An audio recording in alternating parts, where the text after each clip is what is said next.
Abu Ghraib.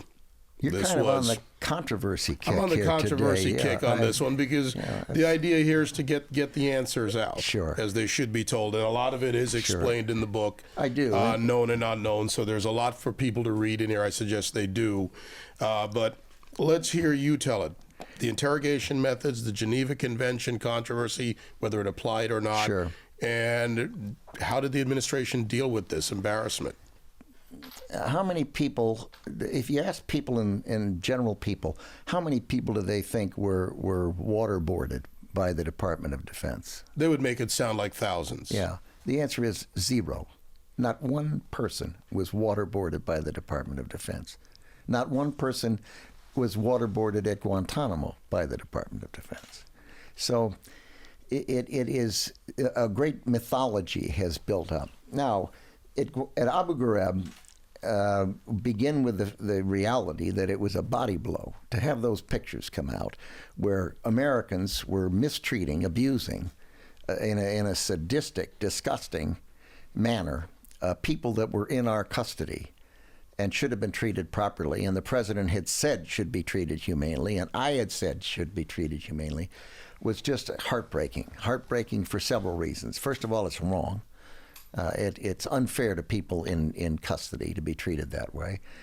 Second, it's harmful to the American military. It gives the world an impression that they're bad people, and they're not. They're wonderful people.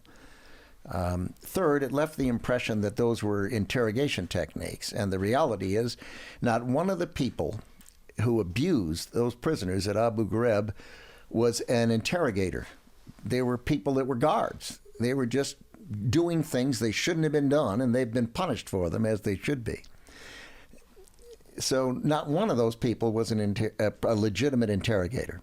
Second, not one of the people who was abused was a subject for interrogation. They were simply being held. They were not being interrogated in that process. It was a terribly disgusting thing to do, and they shouldn't have done it, and harmful. It was harmful, as I say.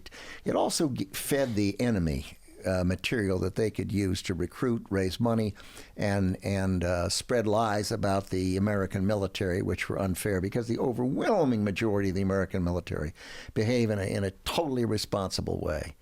And so I was heartbroken about it, and as a result, I tried to resign twice and told the president that there ought to be accountability when something like that happens. Now, I mean, you look today, and there are allegations about a kill team in Afghanistan, which is heartbreaking as well. And of course, in the case of Abu Ghraib, no one was killed.